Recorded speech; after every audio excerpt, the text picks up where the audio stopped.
live to be here. So welcome to this beautiful live author summit. I am so honored as the founder of Freedom House Publishing Co. to be able to host these. This is one of my favorite things because I get to highlight our fresh, amazing, brilliant authors. And tonight I get to be in the same room with one, which never happens. So this is Lindsey Bryant. If you guys don't know Lindsey, do you want to show them your book? Sure. This is my book. Oh, so beautiful. So beautiful. I don't know if you care about the back. But I want to highlight that Lindsey, she actually created this book cover. Like she designed this book cover. So let's just take a look at this. Not only did she write the book, but she designed this. Isn't that gorgeous? It is so beautiful. And one thing I want to say about Lindsey's book is that when your book does well on Amazon, so when it sells well, Amazon will discount your price and you still get full royalties on your book, which is lovely, but they discount your book to help promote your book. Lindsey's book has been discounted for almost 8 weeks, which tells you that her book is selling well, that people are receiving it, that Amazon keeps pushing it into the world. So huge, huge. It's amazing. And so tonight's going to go like this. I'm going to turn the time over to Lindsey. She's going to share a little bit about her book, about what's happened since she wrote her book. And then we'll open up. And if you guys have questions, you guys can have questions. If you have thoughts that you learned from reading the book or just being in this conversation, you guys are a part of this. So this isn't just you watching me and Lindsey talk. This is actually like a author signing event. You guys get to be a part of this with us. So I want to just first of all share that Lindsey is my brand photographer. So if you guys have seen all of my really rad photography of like me and the bowl and the waterfall and the crown, this is Lindsey. She's the genius behind all the photography. And I remember you were in the canyon almost a year ago, and her book came in super loud. And I was like, you gotta join my mastermind, Lindsey. Like you have a book that just needs to come through. And then she wrote it in 4 months, 4.5. 4.5 months. She brought this book to life from nothing to completion. And then we were able to bring it through really quickly in publishing. And now it's in the world, changing people's lives. Such an honor for me to hold that space in so many ways and just like celebrate the heck out of this lady. So that's my piece. I want to hear yours. So why don't you talk about, what do you feel inspired to share about this book? It's kind of surreal to have it even in existence because I was raised a very specific way. My mother grew up a member of the Church of Jesus Christ of Latter-day Saints, and she left the church as a teenager. I was raised in a way to just not like the church. That was just how she decided to raise us, and I have no hard feelings about that or anything. It was just what it is. But becoming a member of the church was never something, like never would I ever think that that I would even become a member of the church. My whole journey in the church has just been something that God led me to. And there was this point where I was going through the process of getting my endowments and then eventually getting sealed, and I had a lot of burning questions in me about what does this mean for me as a woman. It seemed very clear to me what it meant for males within the church, what their priesthood power meant to them, and how they were able to, like what the function of that was. They were able to perform ordinances and do all those things. But as a woman, that wasn't clear. And there had been an introduction to me that was different than any other Christian religion that I had studied or been a part of, as far as there being a female entity that was equal to the divine masculine that we call God, a heavenly mother. And there wasn't much about that either. So I walked forward in faith and I went through the temple and got my endowments with the just with the questions of saying, okay, I trust you, God, that this is the next step, but I really would like some answers. And if you could give those to me, I want to know. I want to know what it means to have a relationship with Heavenly Mother. And in that, because she's like the epitome of female priesthood power, what in that relationship, what does that mean for me? And how do I actualize that? And how do I bring that forward into my life to create these miracles or these changes? So one day I was in prayer and I was asking this question, what does it mean for women to have priesthood power? Please send me the resources. And God said, you're going to write a book about this. And I was kind of like, wait, what? Like, how am I supposed to write a book about something, one, that I have no knowledge of, and two, that there's nothing out there? And God was like, it's going to be fine. I got you. I'll show up. I'll give you the resources when you need them. And that's exactly what happened. This book just changed me as a person. And every time I stepped forward with faith, God was like putting the step right under my feet, giving me the people I needed to talk to, the resources that I needed. And I started so I would channel a portion of the book, I would receive from God, and then I would have some type of resource come into the picture. So that was like the logical part of it. I was like, oh, okay, so what I just received actually has some evidence or proof backing this up. And then the third portion of that was that I would have a real life experience with the topic that I just wrote about to kind of solidify that. And that's where the change, I think, really happened within me.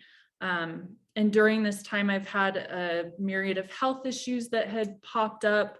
A lot of those have been cleared from my body, just energetically receiving.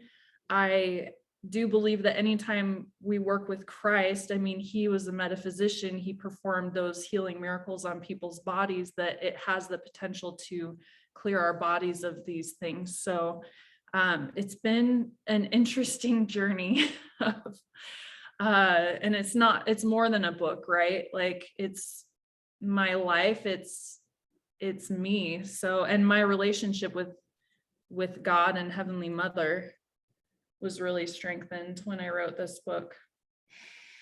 It's powerful. Yeah. That's why these are like the books that we bring through here. Like, they're not just books. They're not just like a fun idea and you decided to write it. Like, this is like ancient truths, I feel like, right? Yeah. So if you were to say, like, what, if you could think of one part of this book, what's the most impactful one to you? Like, what's the most impactful either story or experience that you brought through in this book? I think each of them were pretty significant. I'm just going to look through my book. And if you have any questions, just tell us in the chat. I'd love to actually answer other people's questions about this book. But so if you raise your hand, I'll call on you. So at any time during this, if you guys have a thought or a question arises and you're like, oh, I'd love to pop in and contribute or to ask, just throw your hand up and I'll be watching over here on the screen so we can bring you guys in. So I think that one of the big shifts for me was I did a couple of sections on adversary weapon identification and how church cultural problems within the modern day Zion are affecting families, because the whole religion is centered around the family. But there's some like darkness that gets inserted there once people get divorced, and then there's a blended family, like a remixing of a family that's almost looked at as like a broken thing instead of a place of restoration. And so I addressed the cultural aspects of the church that are hindering blended families. And then I started finding all of these resources, these scientific studies on the brain and how the brain takes this isolation that is happening, and it registers it the same way as a physical pain, as like someone hit you or something. And it was even more interesting to learn that researchers have been so sexist with how they study violence that they've discounted women's role in violence. And so they've only looked at violent behavior as striking out or bodily injury. And they have not even addressed these, what did they call it? Sorry, my mind's blanking. But when women are doing these things and causing these injuries in the brain that are similar to the physical ones, it's called injurious behavior. And so now they're looking at female aggression in a totally different way. And they're saying these types of violence are equally as damaging as male displays of violence. So what does that look like? Like, put that into more of an example for us. Okay, so let me see if I can just find a piece of this instead of, it'll just take me a second. Okay.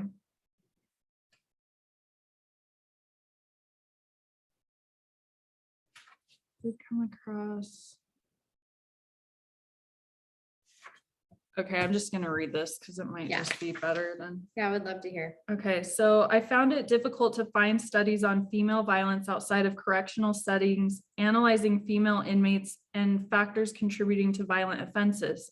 However, I did come across scientific data about how the brain processes rejection and isolation.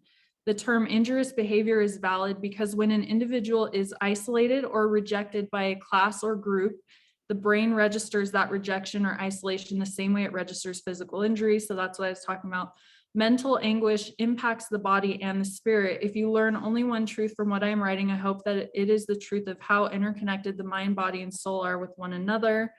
So I guess an example would be, oh, here's another interesting one. Another study was conducted by researchers interested in the impact of targeted social rejection in an online platform designed to simulate social media. The researchers found that the female who was rejected in an online environment was less willing to cooperate with the mean girls in a real life activity after social rejection had occurred online. The aggression of the rejected female and the desire to retaliate against those targeting her increased. So for me, as a convert coming into the church, I mean, I'm tattooed, I'm a second wife. The former wife was a part of our ward before I got there. So there were already loyalties there. So for me, it was just like, I would be sitting in Relief Society and hearing people talk about me right in the row right behind me, or you know, isolating me by inviting the ex to our kids' stuff without telling us, you know, just all these ways of kind of creating this social isolation from the main group that was in the ward. Yeah. And I love, like, isn't this interesting, you guys, that like she just wrote this book. She hasn't spent years and years doing research, doing all, like, she wrote this book in 4.5 months. And when you read it, it reads as though somebody had spent a decade researching and coming up with all of this content. I really want to acknowledge you for that. For you were the vessel for these words to come through. You were shown, and I love when you tell the story, maybe you could tell it here, of like how you were shown, you'd walk into a bookstore and literally a book would like come out and you knew exactly that that was the book. Right. So why don't you share a little bit about that? Because I feel like that's really powerful. Yeah. So I went to paralegal school, and so I have a lot of experience writing legal paperwork on a computer, and I kept getting writer's block every time I would sit down to write this at the computer to find resources. And God was like, this is not your way. You need to do things tangible. Go to a bookstore. I'm going to help you pick out resources for this book. And I was like, whatever. Okay, I'll go. I just do what I'm told, you know? Yeah. So I go to this used bookstore, and it was like, I was like, I'm just going to approach this like my Oracle card deck. There's always a lot of cards in a deck. And it would feel overwhelming if I felt like I had to pick the right card, you know, that's not the attitude we approach that with. So I was like, I'm just going to approach this the same way. I'm going to go, and whenever the energy of a book speaks to me, I'm going to take it. And I was doing that. I was just like off the different shelves, and this bookstore was huge. And then I get home and I lay it all out on the floor in front of me, and I can see, I'm like, okay, this book goes with that one, just the titles. And even if the book didn't have good information in it that I used, it was the title of the book was another subject I needed to look into, like Deborah in the Bible. The book was garbage, the content of it, but the actual title was something I needed to see. And then I was like, well, how am I going to read like 40 books, you know? And God was just like, just skim through it. I'll show you where you need to use, and then I'll tell you when you're done with it. And that was the process of finding stuff like that. How cool is that? Is that not the coolest thing? Oh, I love it. I love that Wendy says this gives me chills. Yes, God is so good. Such an extraordinary experience to watch. Like, you were guided clue by clue as you wrote this book. Yeah. I want to open it up. Does anyone have any thoughts, any questions, anything that you want to share as we're diving in? Yes, Wendy, just unmute. So I'm just wondering, where do you feel like the breakdown happened with not finding information about women and their voice? I mean, has this always been pervasive through the entire church history? Was it way before then? Like, where did you find that the breakdown happened where women no longer had a voice, and it wasn't important to find out what the women's you know, what her powers were, what her place was, other than just in the home with the kids? Yeah. So, honestly, the stories of this is why I entitled it The High Priestess, because you have to go back into ancient text and ancient civilizations to see what women in power really looked like. There's examples of female pharaohs, and there was not a different title for a female as a pharaoh. It was always king, you know. Or you go into ancient Sumeria, and the women could own their own dowries and get divorced. But it was the introduction of the Hammurabi codes that started giving men ownership over women's bodies. There's violence against women that was legal at that point. And then it just kind of shifted based on different cultures. I was just reading today about Bathsheba, and she was entitled something in Hebrew that was Queen Mother. And so she held court with the men. As far as the church goes, it relied heavily on female donations to get started. There was one woman who was never married. I can't remember her name. We were talking about her when we learned about Doctrine and Covenants, but she was an heiress of a large fortune. She fronted a ton of cost for the LDS church to get started. There were several pioneer women, some of my ancestors included, who spearheaded all of these settlements. And even one of the first female missionaries was because she refused to sit down and just let the men do it. And she was accompanying missionaries on these different talks. So it was always with the women's initiative, I feel like, that these things came into place. I feel like Relief Society is a similar story. But I feel that there was some shift early on in the church. And this is, you know, speculation. These are also some things that I've gotten downloads from as I visited pioneer graves for my ancestry and kind of asked for their memories to be given to me. But there was a clear shift from Joseph Smith's original intention, because he, I feel like, was trying to do something very progressive as far as he gave African Americans priesthood power. He was good with giving women that priesthood power and he held women very high up. And I don't think that a lot of other men really cared about that, because once he died, then everything started shifting. I've heard there's even certain things that used to be in the LDS scriptures that Joseph Smith wrote that are no longer there. They've been omitted. So I think we're a long way off still from what Joseph Smith's original ideal was, and how he valued women within the church structure, which is very odd to me because everything we do in the temple is about dualities. Male and female represent the dual natures of everything in the universe, and without one of them, there's chaos. And so the fact that there isn't an equal respect or contribution or more clarity on what women's priesthood power means, it really holds back all the family. We're soul tied to each other. So I think that even the men are held back by women not actualizing their priesthood power. I don't know if that answered. I kind of ramble.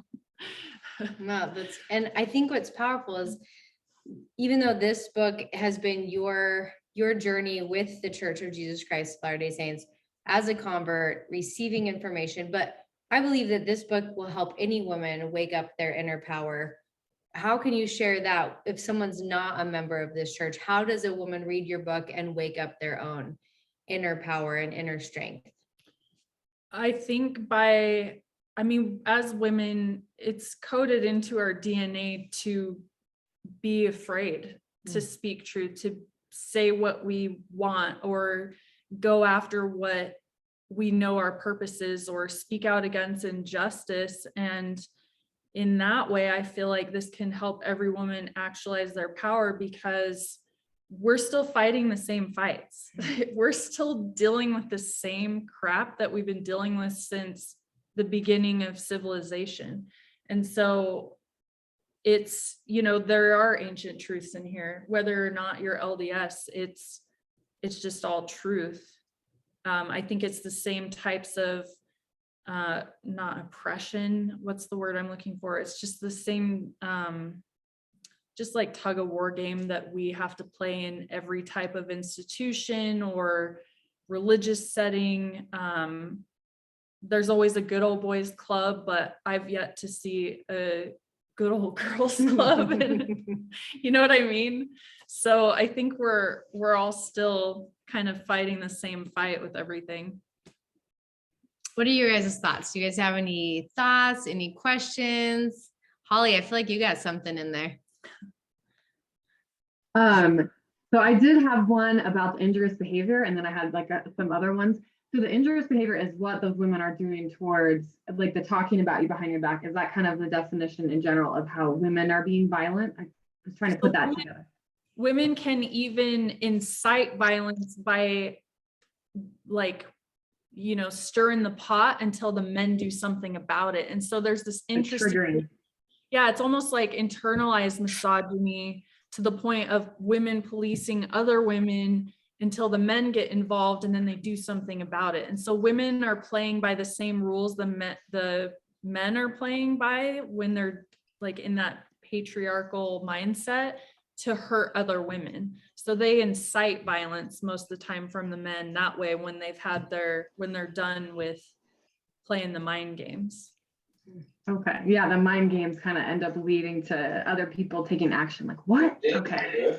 Causing reactions.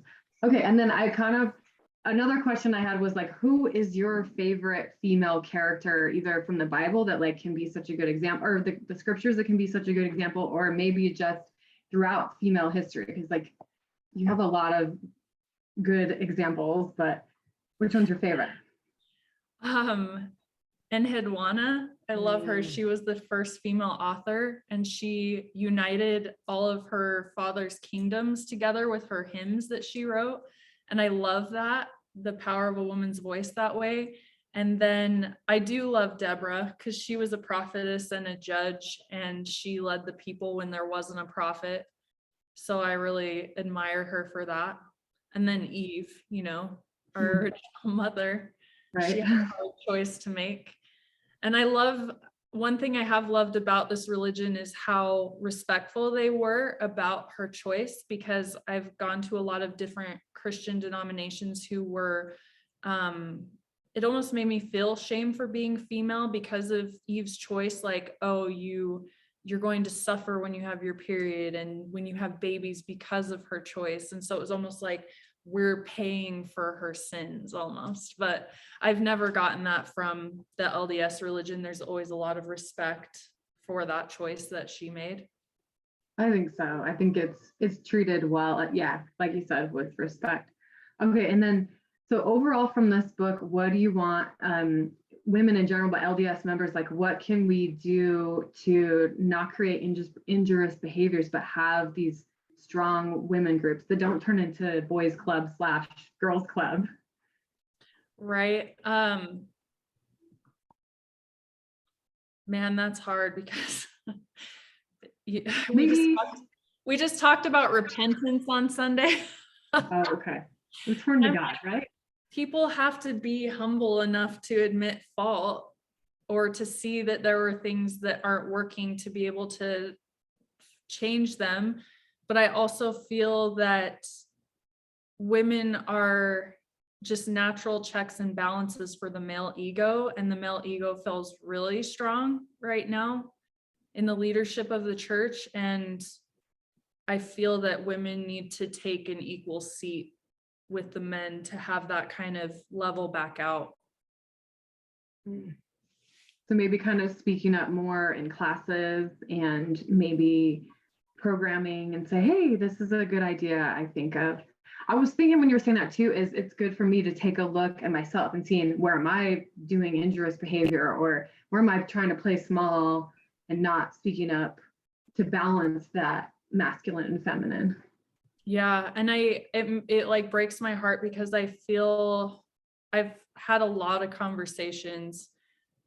When I first converted, I started getting just a ton of atheists and nihilists and coming into my life, having these conversations like, why did you convert? And it was an interesting thing because I was able to just kind of share why I joined the church and and they're like, oh, that's interesting. So I've been able to kind of share my experience and my testimony with people. And then the next step was I started having a lot of conversations with people who've left the church, and it helped me to empathize with my mother a lot and forgive a lot of that. But I think that a lot of people are leaving and not sharing with authorities what their experiences with male leadership that was inappropriate growing up. And I understand why that would be scary. But I feel if more of those stories were shared, then we could have better conversations about systems of support and all those things. So even a woman's voice speaking up as far as their experiences would be very valuable to get. And I'm sorry, but like I make the majority of the money in my partnership. I'm the breadwinner, and it's really, really hard for me to pay tithing towards an organization where I don't feel like I have a voice as much as men do.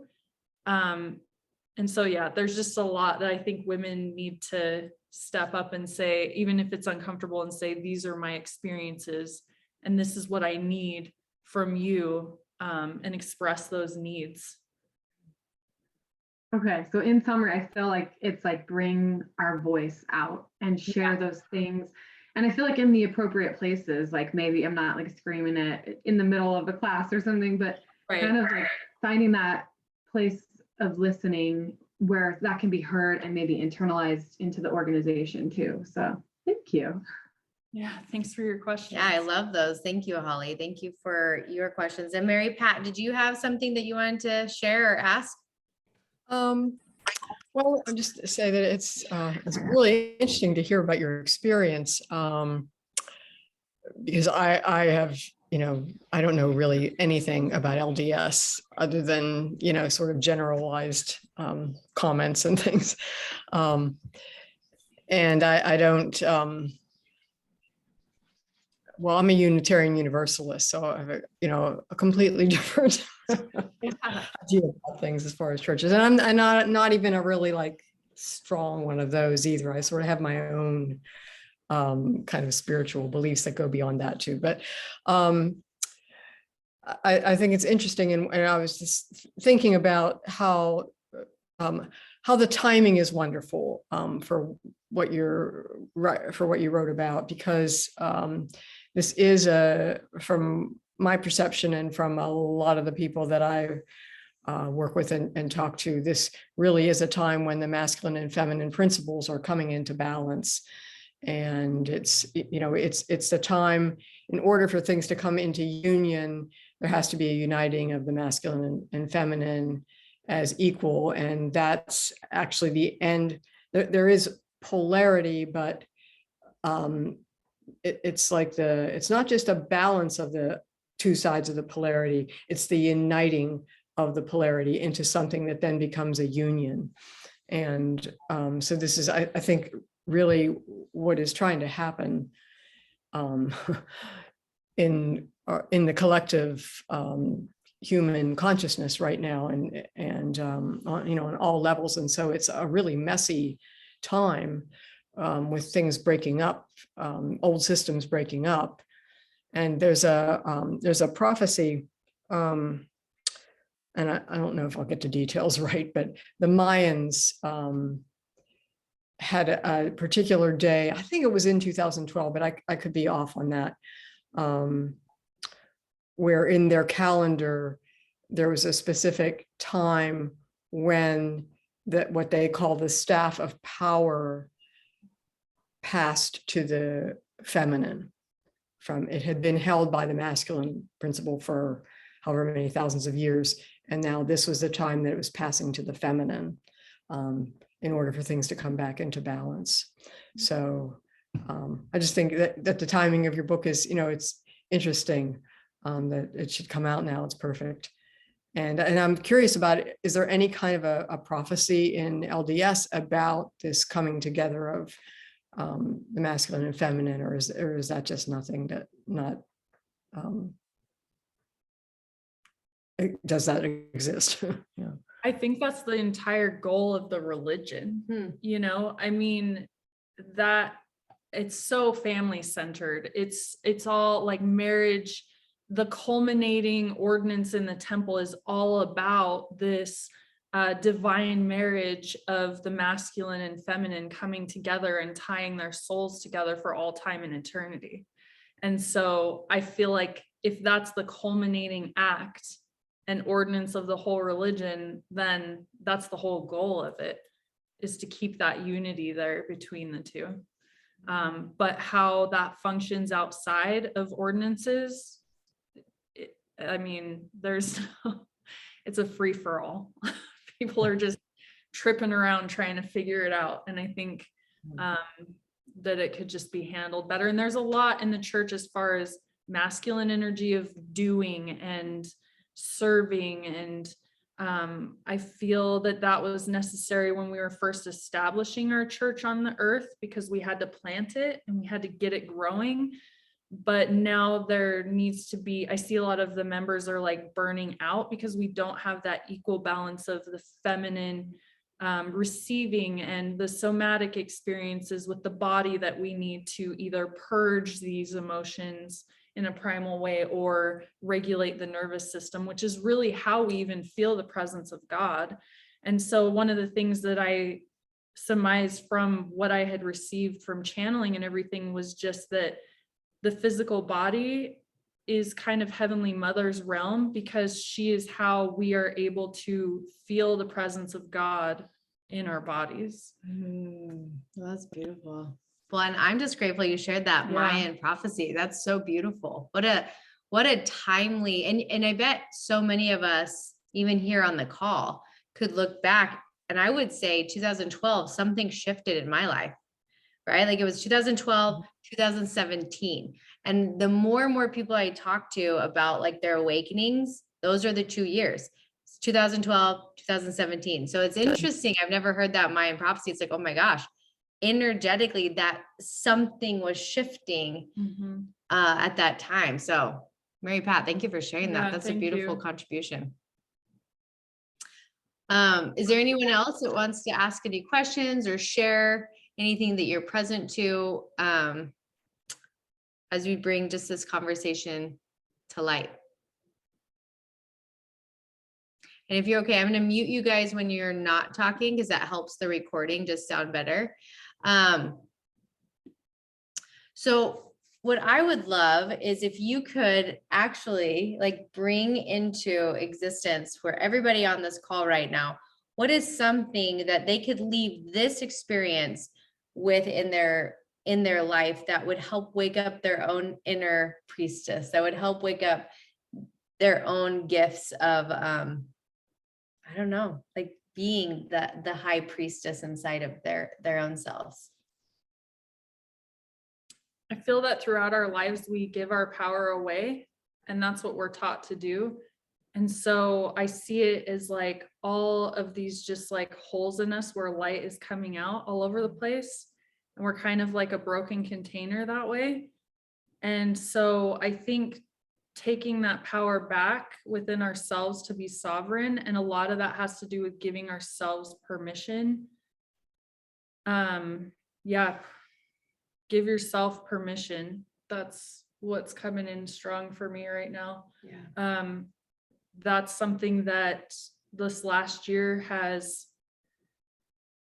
I've been doing for myself, and it's been really hard, even with a spouse that has not been supportive of all of the things that I've wanted to do, and just taking that into myself and making my decisions for me and what I know is best, and staying aligned with God that way, or source or spirit, whatever you want to call it, and giving myself permission to live my life and live my purpose. And so I think that as women, that's the best thing that we can do, is to own our sovereignty in that way. Yeah, I like that. That gets to be the space, right? Like that's what I feel like this book that you brought through, it gets to be that. It gets to be a guidebook on how do we, it's not, it's just so generationally not taught to us, right? So, I mean, just my own experience of like my grandma. I remember my grandma loved to eat the gizzards of a chicken.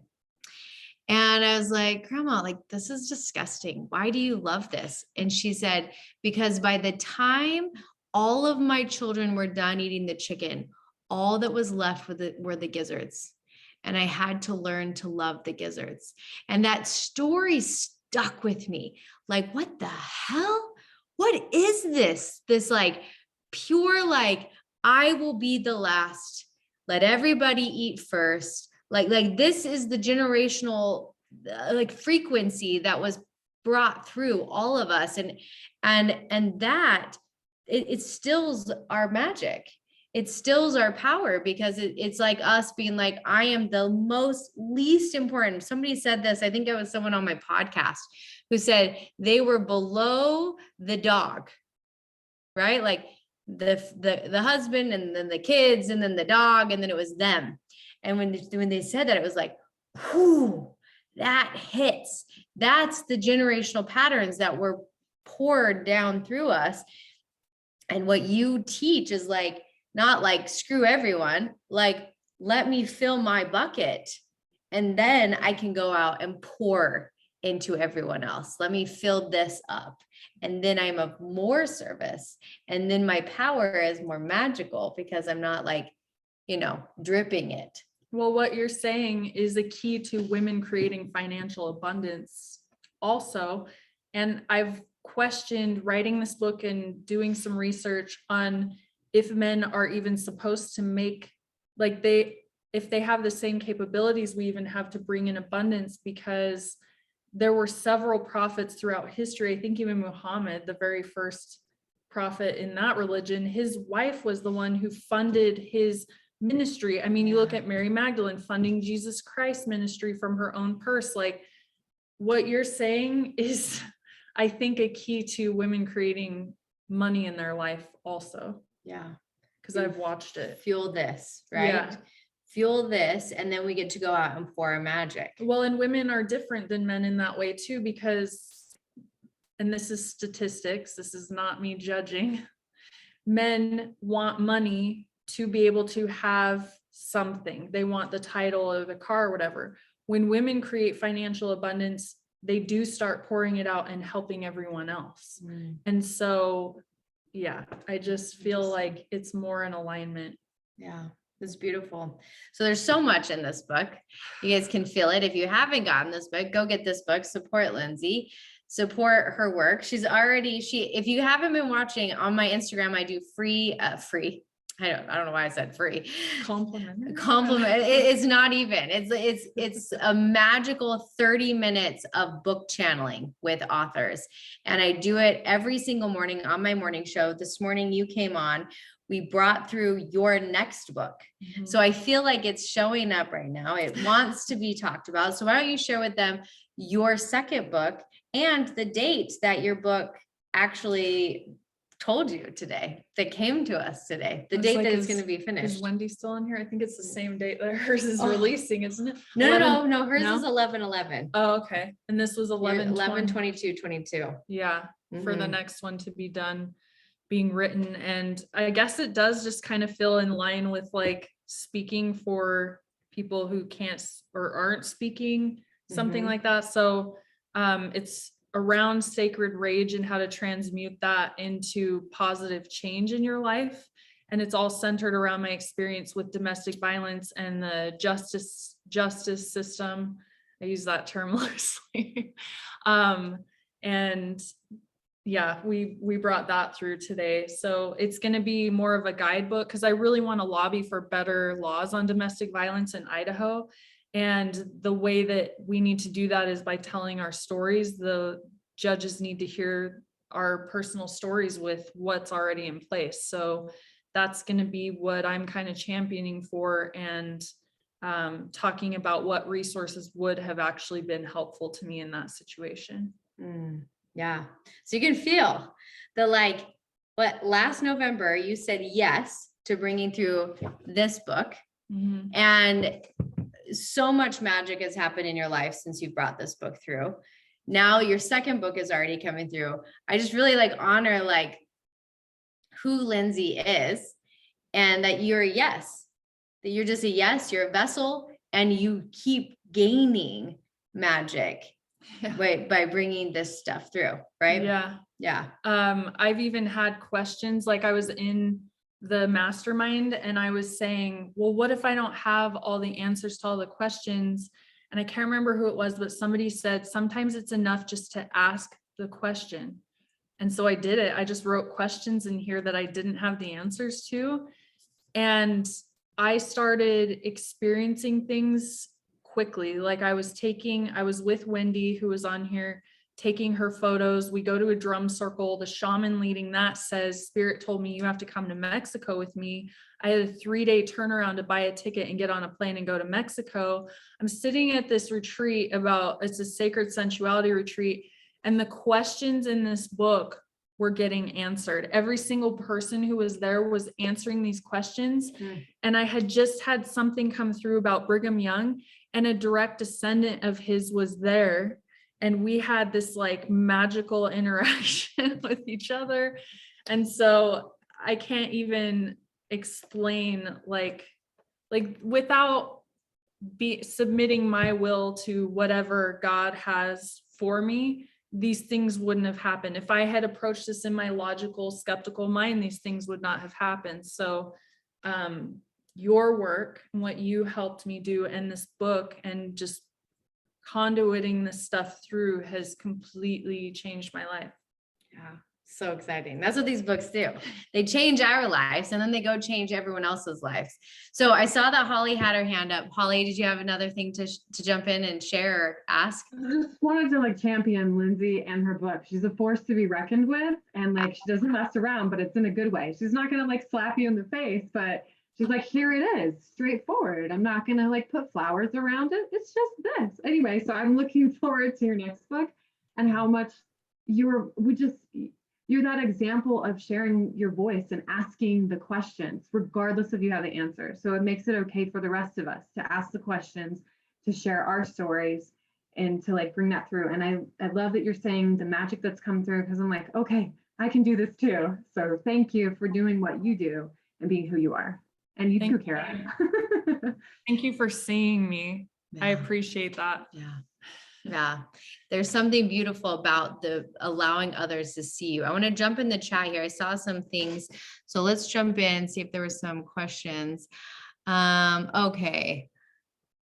Okay, so let's just jump in and there's some questions in here. Okay, so I like how Holly said, what would you say to single women in the church who don't have the balance of masculine in their home? That's where God really gets to show up for us and become our husband. Honestly, I'm married, and there are times where I go to God to receive, what I need that I don't get from a man. And there were so many times that God showed me what a man what masculine energy in pursuit of the beloved felt like, when I felt completely just cut off from that in every aspect of my life. I was dealing with a lot of wounded father issues, and my marriage was falling apart. And I think that regardless of where you're at with that, it doesn't matter if you're single or not. Like, God gets to show up and be that. And honestly, he's a better partner. Oh, that's mean, but it's true. But here's what's really powerful. I want you guys to know this about Lindsey, because I don't think she shares this very often, but she is the breadwinner who takes care of 8 children. 8 children. And I was lucky enough to come and visit her in her home this week. And even though I've known her for about a year and a few months, so probably 15 months, and I knew that she had 8 children until I sat in her home and felt 8 children. And I have 5 children. It's a little claustrophobic. 8 feels like way more than 5, right? And I just like really honored like who she is. And I want that to like publicly be known, like who you are as a mother and also as the one who provides for the family, and like the power that you hold in yourself, that you can pull this off, that this fire, like you just are breaking so many traditional beliefs and cultural beliefs, and especially in the LDS religion, breaking so many belief systems there. Like, I hope you know what a warrior you are and a change maker. And I just wanted to share that in front of all of you guys, because like this woman is, you are this, you're the book. I appreciate that a lot. And it is hard to be in a very stereotypical role type church when you are opposite, because I know my husband deals with that a lot too, staying at home and taking care of the kids. So I really appreciate that, because I do feel like it gets judged a lot, which is interesting, but I appreciate you for saying that. Yeah. So ladies, as we close this up, I would love to just, I kind of want to, because like oracle cards are like your thing and my thing. So like, what if you just like open the book and just, and then just read us one thing that just pops right up. Like, what's the thing that's going to show up? I feel like you should open it. Oh, it's like birthday party level right here. Okay. It like jams the circuits if I am trying to. Okay, so let's see what wants to be read. Let's see. Okay. Feels like a lot of pressure right now. Hold on. Oh. Okay, there's this page. All right. So right here, it says similarly, I can't say that word. That feels great. Female members speaking about the revelations of our Heavenly Mother would strengthen and empower every member of this church. I do not believe it is a male priesthood holder's right to tell a woman what she already knows to be true about her divine mother. As in the early dynamics of mother-daughter relations, a female child will receive more instruction from her mother than she needs guidance throughout her life as she reaches adolescence and adulthood. A man cannot teach a woman how to be a woman. Whoo! What a powerful paragraph to end on, right? What are your thoughts? Yeah. I'm just like, I agree with everything she's saying. Yeah. So Holly's got her book. What did you pick? What did you pick, Holly? Oh, we turning it. You didn't know that was what you were gonna do when you came here. I didn't know that was gonna come. Because I just like dropped my thing, but I lost the page. I'm sorry. It's about the mother like being our in our body. Like that is like, whoa, okay. Like, yeah, I see that us as like the chalice to be the space for things to show up, that creation. And the way you're describing it is like, it's new for me. So I'm like trying to find it so I can read some of it. But I just, well, actually, okay, I just found this page. So can I read that part? Okay, okay. I am more wolf than woman. I am a ravenous high priestess. I am a Benjamite convert. I am a sentinel of mother. I am a hunter. Treat me like fire burning because I'm not stopping. I'm going hunting. Oh, what? I just got That's good. That's good. Damn, girl. So I felt like I should bring in my patriarchal blessing. I'm hearing that now. Because part of that, so if you don't know what the patriarchal blessing is, at a certain age, what is it, around 16 usually ish members I get think theirs? it's an option. Is it? Mhm. Okay. Well, I was like, I want that. I'm going to go get that. And so each stake, so there's like wards and it's like geographical location. And then the stake is like a group of wards. And then over each stake, there is a patriarch. And his only church calling is he lays his hands on the head of the person. And he basically, it's like an energy reading, honestly. I've had energy readings done. And they give you personal revelation for your life as it's being given to them. And mine was pretty long. It was like 2 pages, but it talks about me being the guardian of the hearth. And Heavenly Mother kept dropping into my patriarchal blessing. But during that patriarchal blessing, we're assigned to a specific tribe of Israel, or 12, right? And I was given Benjamin, which is very in alignment with me. I feel like I have a lot of warrior ethos. I come from a lot of legendary Vikings, and there's a certain part in my genealogy where it's like royalty. It's like all the way back into Ireland, into BC. And so I really resonate with that. And that plays out in the way that I'm talking and speaking in my book. When I would prepare myself to write this book, I was like completely in that warrior mindset of like, no, this is how it is. So it was a blessing to me to have that patriarchal blessing. I feel like that needs to be put on like Canva, like canvases, and like people need to like hang that. Like that's like, whoo, like hear my war cry. That is a war cry. Yeah, We it's a just war talked cry. about that this morning. Yeah, that's a war cry. That's a good point. Thank you for bringing that up. That was Holly. powerful. Thank you so much, Holly. So ladies, if anyone else wants to share as we close up, I know there are a few of you, like you don't have to share, but I'm opening this space for you to share if you'd like to. We just had Jessica pop in. So Jessica, so happy to see your beautiful face. We are about to close up, but I'm happy that you came, Jessica. With that being said, here's my little plug at the end. If this woke up fire in you, let that fire spread. If it woke up a desire to stand more in your gifts, in your power, in your light, in your magic, let it wake it up. Because we're called to be at events like this when our soul is asking for more. You all could be like folding laundry or watching Netflix. Y'all could be doing something else.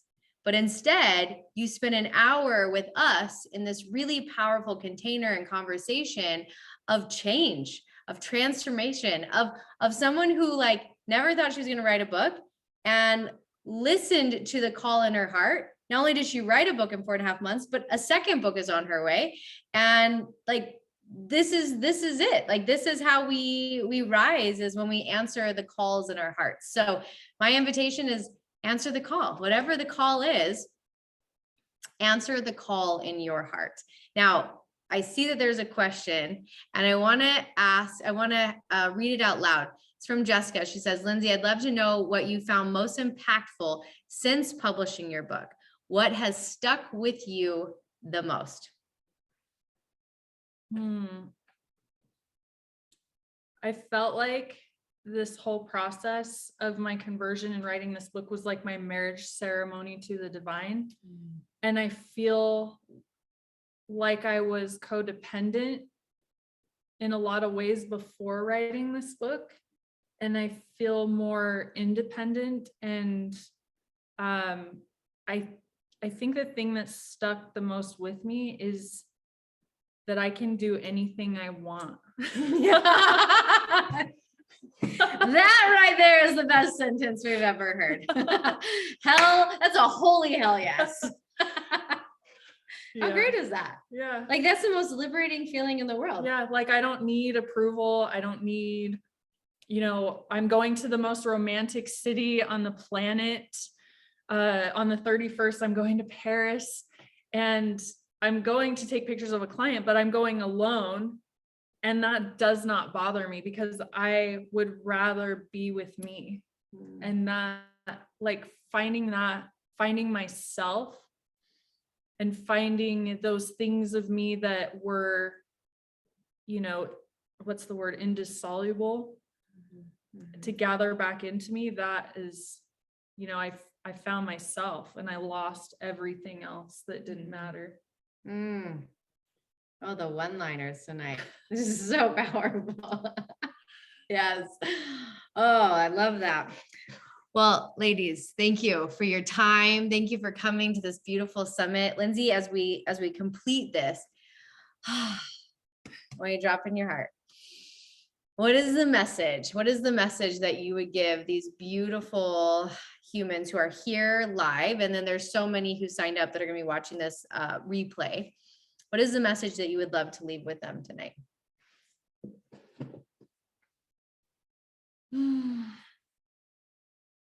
That we're not different. That just keeps coming back. It's like, there's so many things that try to separate us, and women are a powerful force when they're connected together. I've watched groups of women come together, or even set their minds and their hearts on the same goal. And I watched that come to fruition like that. And so I love you, and you're my sisters, and I want to share this with you. I'm like wafting it out to you. Take it. Yes. Beautiful, beautiful. Well, thank you, Lindsey, for taking the time to be with us tonight. I know your kids all start school tomorrow, and yet you created this space. Thank you for writing this book. Thank you for really calling in the time, your angels, the space, so that this book could be here in the flesh. And for being the powerhouse that you are in the world. Thank you. I feel like I also need to say just that you are more capable and more powerful than you think you are. I feel like someone needs to hear that whatever you've been sitting on, you got to go out there and get it. Yeah. And let God meet you where you're at, because that's what he's good at. And just ask for what you need. It's so simple. Like, you can really just ask, and he'll just give it to you. And it's amazing how he just shows up like that. So I just keep hearing, like, oh God, hear the words of my mouth. That stuff has been coming back, that phrase, over and over. So, like, take your words and utilize those to bring forth the miracles that you need in your life. Yes. And so it is. And so it is. is. Thank you, guys. This was so much fun. Send you all so much love. I want you to take a deep breath in with us. Just placing this beautiful light around you, grounding you into your body, opening up the pathways for miracles. Thank you for being you. Thank you for being here. And I hope the rest of your evening is magical. Thank you. Bye, guys.